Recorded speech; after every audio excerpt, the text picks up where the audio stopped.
Assalamualaikum warahmatullahi wabarakatuh.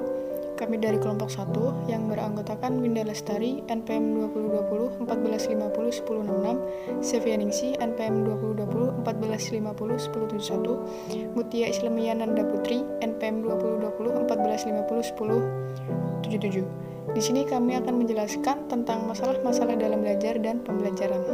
Dalam kegiatan belajar mengajar di sekolah, ada beberapa hal yang dapat ditemukan. Yang pertama, guru telah mengajar dengan baik. Yang kedua, ada siswa belajar giat. Yang ketiga, ada siswa pura-pura belajar. Yang keempat, ada siswa belajar setengah hati, bahkan ada pula siswa yang tidak belajar. Beberapa guru menemukan adanya masalah-masalah yang dialami siswa. Ada masalah yang dapat dipecahkan oleh konselor sekolah atau harus berkonsultasi dengan ahli psikolog. Guru menyadari bahwa dalam tugas pembelajaran ternyata ada masalah belajar yang dialami oleh siswa. Bahkan guru memahami bahwa kondisi lingkungan siswa juga dapat menjadi salah satu sumber timbulnya masalah-masalah dalam belajar. Karena itu, mari kita simak beberapa tentang masalah-masalah dalam belajar dan pembelajaran. Materi yang akan disampaikan oleh Winda Lestari dan kemudian akan dilanjutkan oleh Mutia Islamiyah Nanda Putri.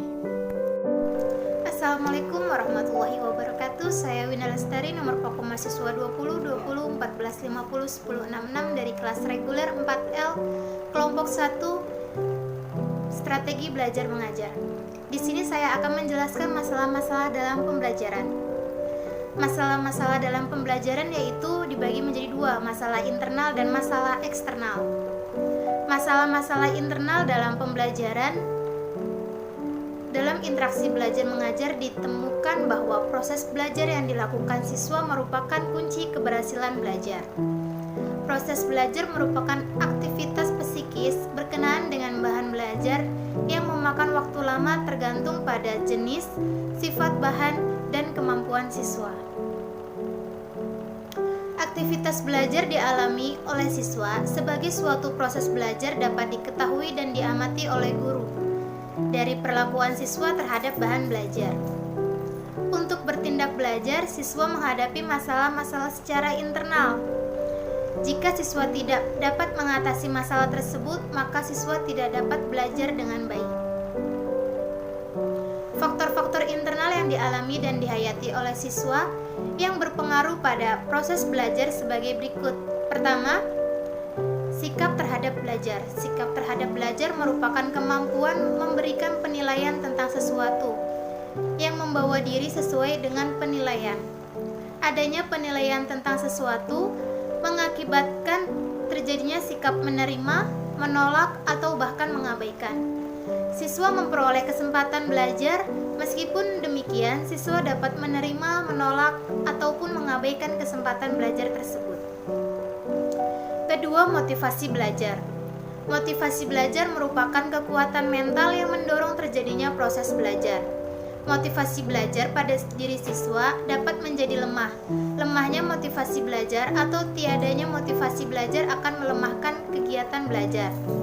Mutu hasil belajar akan menjadi rendah. Oleh karena itu, motivasi belajar pada diri siswa perlu diperkuat terus-menerus. Ketiga, konsentrasi belajar. Konsentrasi belajar merupakan kemampuan memusatkan perhatian pada pelajaran. Pemusatan perhatian tersebut tertuju pada isi bahan belajar maupun proses memperolehnya. Untuk memperkuat perhatian pada pelajaran, guru perlu menggunakan bermacam-macam strategi belajar mengajar dan memperhitungkan waktu belajar, serta selingan istirahat dalam pengajaran klasikal. Dengan memberikan selingan istirahat, maka perhatian dan prestasi belajar dapat ditingkatkan. Keempat, mengolah bahan belajar merupakan kemampuan siswa untuk menerima isi dan cara pemerolehan ajaran sehingga menjadi bermakna bagi siswa. Cara pemerolehan ajaran berupa cara belajar sesuatu, kemampuan menerima isi dan cara pemerolehan dapat dikembangkan dengan belajar berbagai sesuatu sehingga kemampuan siswa mengolah bahan tersebut menjadi semakin baik. Kelima, menyimpan pemerolehan hasil belajar.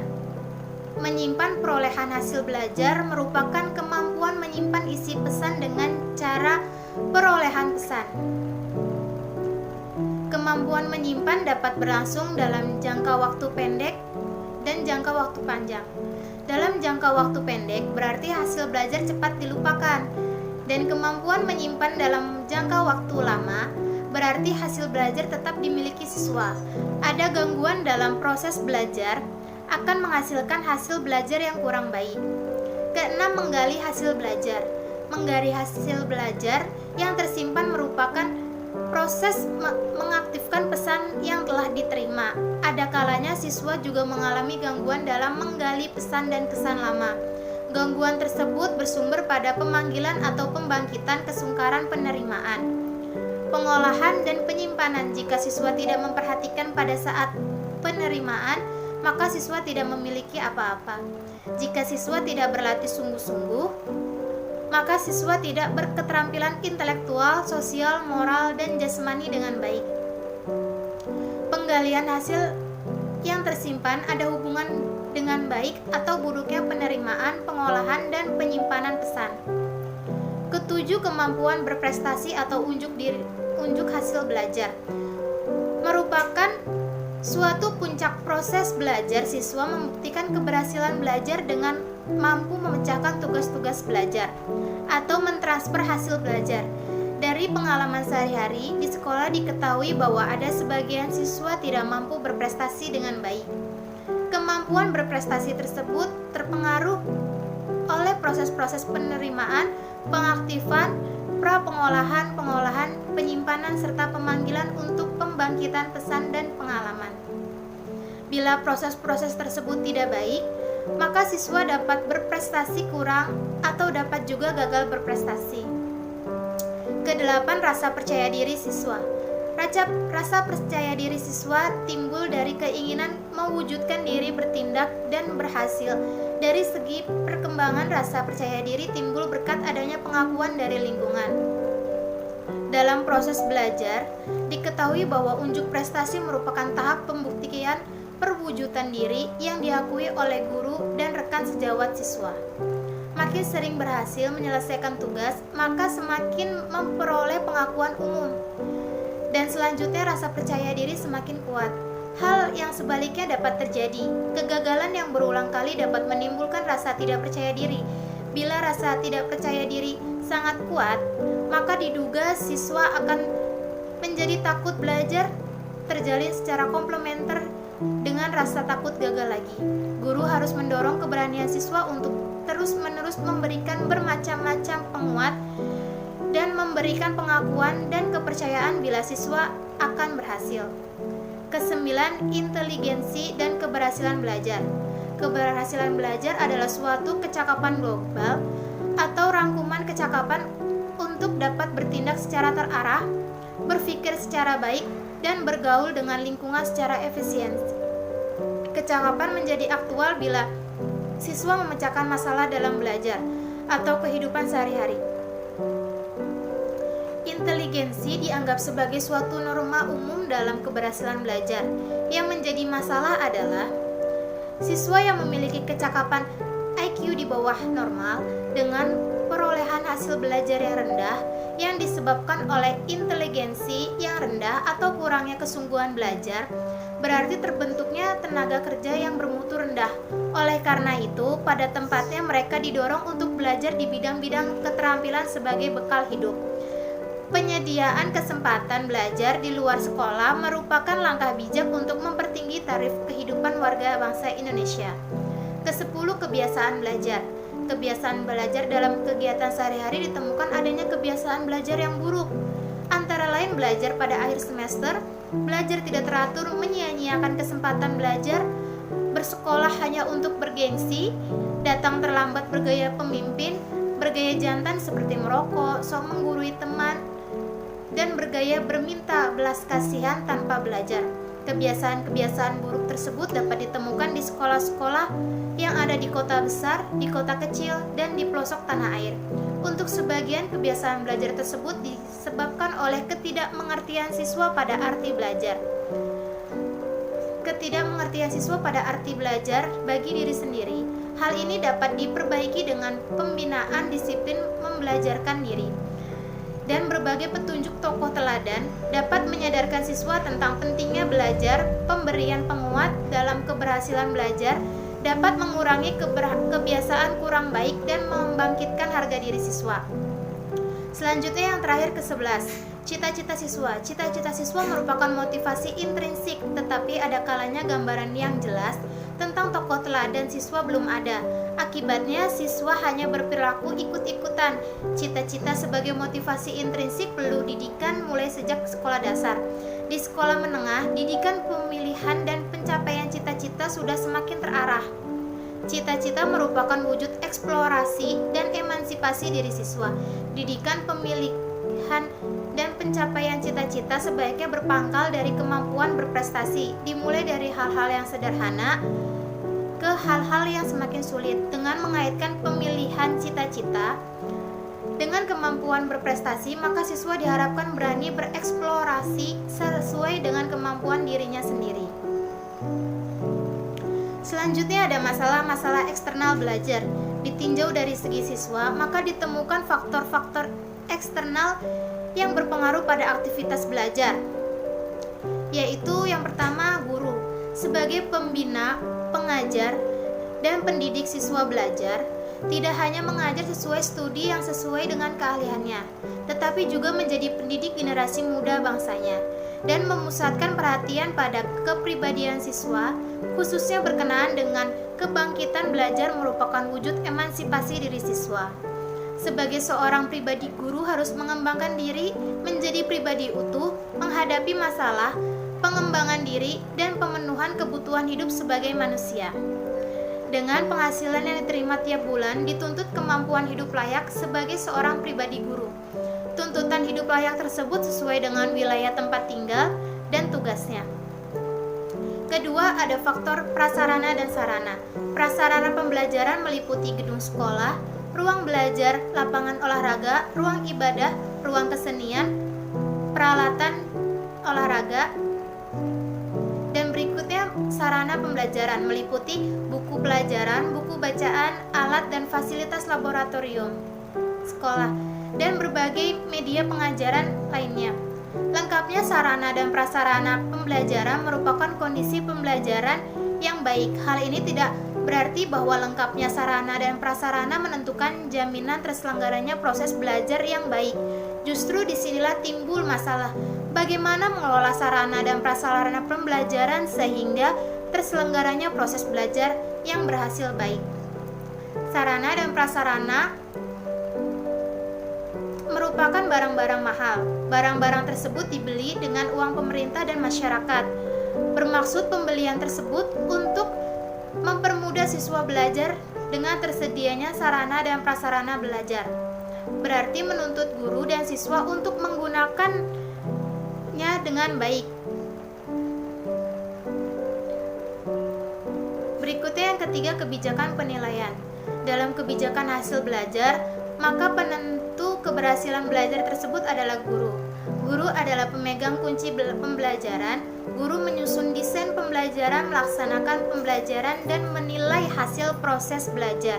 Pelaku aktif dalam belajar adalah siswa, dan pelaku aktif dalam pembelajaran adalah guru. Pada tujuan instruksional khusus mata pelajaran di kelas, peran guru secara profesional bersifat otonom. Pada tujuan instruksional tahap akhir yaitu kenaikan kelas, muncul urusan kebijakan penilaian sekolah yang merupakan kebijakan guru sebagai pengelola proses belajar. Pada tujuan instruksional umum tingkat sekolah berlaku evaluasi tahap akhir yaitu ujian akhir semester atau hasil ujian akhir semester. Dalam hal ini berlakulah kebijakan penilaian tingkat nasional. Hasil belajar individual diukur melalui ukuran-ukuran tingkat nasional. Dengan kata lain, peran guru menilai hasil belajar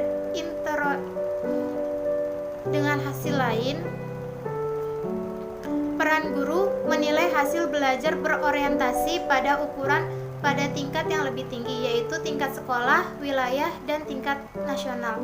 Selanjutnya akan disampaikan oleh rekan saya Mutia Islamia Nanda Putri. Lingkungan sosial siswa di sekolah. Lingkungan sosial siswa di sekolah membentuk suatu lingkungan pergaulan ditemukan adanya pendidikan, peranan, dan tanggung jawab sosial tertentu.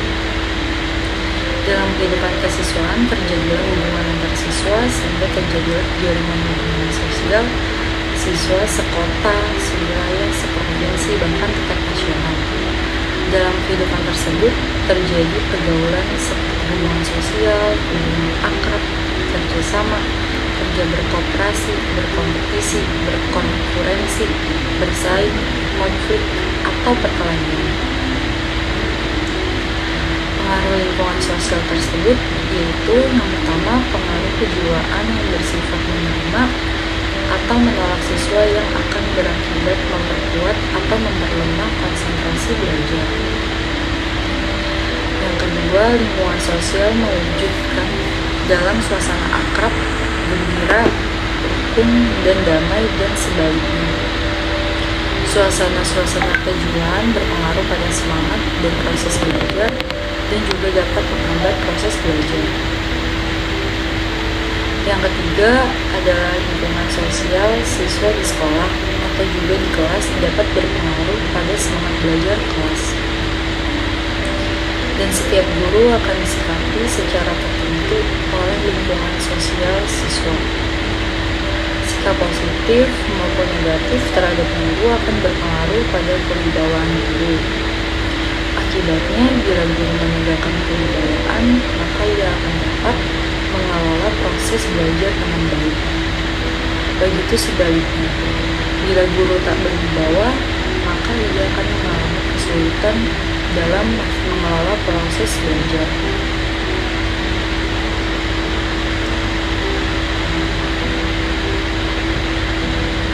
Kurikulum pendidikan. Proses pembelajaran di sekolah mendasarkan diri pada suatu kurikulum.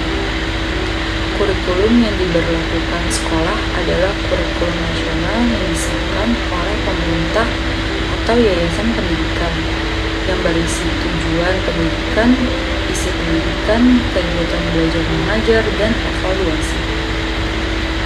Berdasarkan kurikulum, guru menyusun desain instruksional untuk membelajarkan siswa atau pembelajaran di sekolah sesuai dengan sistem pendidikan nasional. Kurikulum disusun berdasarkan tuntutan kemajuan masyarakat dan suatu rencana pembangunan 5 tahunan yang diberlakukan oleh pemerintah.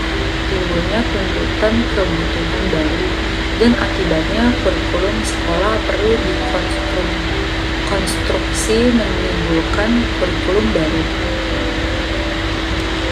Perubahan kurikulum sekolah menimbulkan masalah, yaitu tujuan yang akan dicapai mungkin akan berubah, isi pendidikan berubah, kegiatan belajar berubah, evaluasi berubah, masalah bagi guru dan siswa berubah, petugas pendidikan dan orang tua.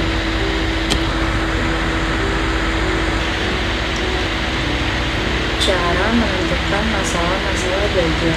Sebagai pendidik generasi muda bangsa, guru berkewajiban mencari dan menentukan masalah-masalah belajar yang dihadapi oleh siswa dengan cara yang pertama, penerapan perilaku belajar sekolah merupakan pusat pembelajaran. Guru bertindak menjelaskan dan siswa bertindak belajar sebagai suatu proses belajar yang berjalan dari waktu ke waktu. Guru selaku pembelajar bertindak mengajar, membelajarkan dan melakukan pengamatan terhadap perilaku siswa untuk menentukan masalah-masalah belajar. Bila masalah siswa ditemukan, maka sebagai pendidik, guru berusaha membantu memecahkan masalah belajar. Peran pengamatan perilaku belajar dilakukan sebagai berikut. Yang pertama, menyusun rencana pengamatan. Kedua, memilih siapa yang akan diamati.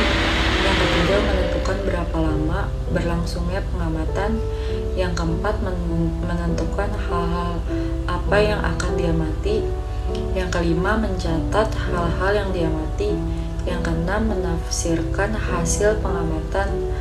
Untuk memperoleh informasi tentang pengamatan perilaku belajar tersebut, bila guru melakukan wawancara pada siswa tertentu untuk mempermudah pengamatan. Pada tempatnya, guru menggunakan lembar pengamatan perilaku belajar. Yang kedua, analisis hasil belajar. Semua hasil belajar merupakan bahan yang berharga bagi guru dan siswa. Bagi guru, hasil belajar siswa di kelasnya berguna untuk melakukan perbaikan tindak mengajar dan evaluasi. Bagi siswa, hasil belajar tersebut berguna untuk memperbaiki cara-cara belajar lebih lanjut. Oleh karena itu, pada tempatnya guru mengadakan analisis tentang hasil belajar siswa di kelasnya. Analisis hasil belajar siswa merupakan pekerjaan khusus yang harus dikuasai dan dikerjakan oleh guru. Dalam melakukan analisis hasil belajar pada tempatnya, guru melakukan langkah-langkah berikut. Yang pertama, merencanakan analisis sejak awal semester sejalan dengan desain instruksional. Merencanakan jenis-jenis pekerjaan siswa yang dipandang sebagai hasil belajar sebagai instruksi, hasil ujian atau pokok bahasan mana yang dijadikan kajian. Yang ketiga, merencanakan jenis-jenis ujian dan alat evaluasi. Kemudian menganalisis kepantasan jenis ujian dan alat evaluasi tersebut. Yang keempat, mengumpulkan hasil belajar siswa baik yang berupa jawaban ujian tulis, ujian lisan, dan karya tulis maupun benda. Yang kelima, melakukan analisis secara statistik tentang angka-angka perolehan ujian dan mengategori karya-karya yang tidak bisa diangkakan. Yang keenam, mempertimbangkan hasil pengamatan pada kegiatan belajar siswa. Perilaku belajar siswa tersebut dikategorikan secara ordinal. Yang ketujuh, mempertimbangkan tingkat kesukaraan bahan ajar bagi kelas yang dibandingkan dengan program kurikulum yang berlaku. Yang kedelapan, memperhatikan kondisi-kondisi ekstern yang berpengaruh atau diduga ada pengaruhnya dalam belajar. Yang kesembilan, guru juga melancarkan suatu angket evaluasi pembelajaran pada siswa menjelang akhir semester. Pada angket tersebut dapat ditanyakan tanggapan siswa tentang jalannya proses belajar mengajar dan kesukaraan bahan belajar. Dengan analisis tersebut, guru mengambil kesimpulan tentang hasil belajar kelas dan individu. Yang ketiga, tes hasil belajar. Pada penggal proses belajar dilancarkan tes hasil belajar. Adapun jenis tes yang digunakan umumnya digolongkan sebagai tes lisan dan tes tertulis. Atau tes tertulis terdiri dari tes esai dan tes objektif. Tes hasil belajar adalah alat untuk membelajarkan siswa. Pada tempatnya, guru mempertimbangkan dengan seksama kebaikan dan kelemahan jenis tes hasil belajar yang digunakan. Tes hasil belajar dapat digunakan untuk menilai kemajuan belajar pada umumnya. Penyusun tes adalah oleh guru sendiri. Dan mencari masalah-masalah dalam belajar, sebaiknya penyusun tes adalah tim guru bersama-sama konselor sekolah. Oleh karena itu, pada tempatnya guru profesional memiliki kemampuan melakukan penelitian secara sederhana. Adapun contoh kasusnya, di sebuah lembaga pendidikan sekolah terlihat seorang guru yang sedih dan kesal karena dalam pembelajarannya di kelas siswa tidak memperhatikan apa yang ia sampaikan dan membosankan. Bahkan mereka malah sibuk mengobrol sendiri dan ada pula yang lebih suka melihat keluar kelas. Padahal guru tersebut merasa sudah semaksimal dalam penyampaian materi. Ia telah mengajar dengan suara yang keras, tulisan di papan pun terlihat dengan jelas. Namun mereka tetap saja melakukan hal-hal lain di luar kegiatan proses belajar. Oleh karena itu, guru tersebut sangat lelah dan merasa telah terkuras habis tenaganya karena telah mengeluarkan semua kekuatannya untuk menerangkan materi belajar kepada siswanya. Baik, di sini kita dapat melihat beberapa masalah yang dialami oleh guru, yaitu dalam proses penyampaian materi. Cluenya di sini adalah membosankan dan suara keras. kita melihat bahwa metode yang digunakan guru perlu diperbaiki, karena apa yang ia lakukan tidak mendapatkan umpan balik dari siswanya. Mereka lebih tertarik untuk mengobrol, melihat ke tempat lain, atau bahkan mereka lebih suka tertidur. Solusinya dapat dilakukan melalui perubahan metode belajar, misalnya melalui diskusi. Setiap siswa membentuk kelompok 2-3 orang anak dan dibawakan pada suatu masalah yang perlu didiskusikan. Dan mereka harus terlibat aktif dalam proses pembelajarannya, agar mereka dapat berkonsentrasi terhadap apa yang sedang dibahas dan memiliki motivasi untuk dapat menyelesaikan masalah tersebut sehingga diskusi semakin asik. Solusi lain dapat dilakukan guru dengan melakukan penyampaian teori melalui media teknologi yang ada, misalnya seperti komputer dan LCD. Guru dapat menggunakannya untuk presentasi dengan menggunakan objek-objek gambar yang menarik perhatian dan menampilkan video-video pendidikan yang mampu menarik perhatian siswa dan menimbulkan motivasi bahwa belajar itu penting bagi mereka. Baik, Ibu dan teman-teman, presentasi dari kelompok kami sudah sampai pada bagian akhir.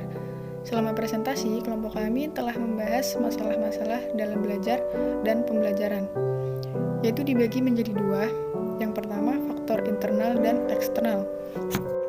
Faktor internal meliputi sikap terhadap belajar, motivasi belajar, konsentrasi belajar, mengolah bahan belajar, menyimpan perolehan hasil belajar, menggali hasil belajar yang tersimpan, kemampuan berprestasi, unjuk hasil belajar, rasa percaya diri siswa, inteligensi, dan keberhasilan belajar.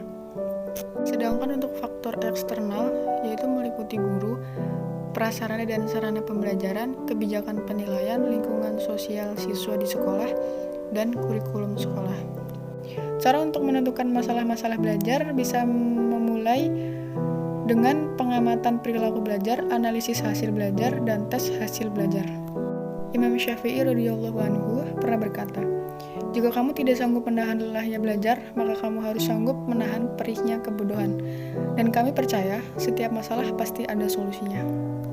Dengan harapan apa yang kelompok 1 sampaikan, teman-teman bisa mengetahui dan memahami masalah-masalah belajar dan pembelajaran, sehingga dapat memanfaatkan ilmu ini dengan baik. Terima kasih sudah menyimak dan mendengarkan. Kurang dan lebihnya mohon maaf. Wassalamualaikum warahmatullahi wabarakatuh.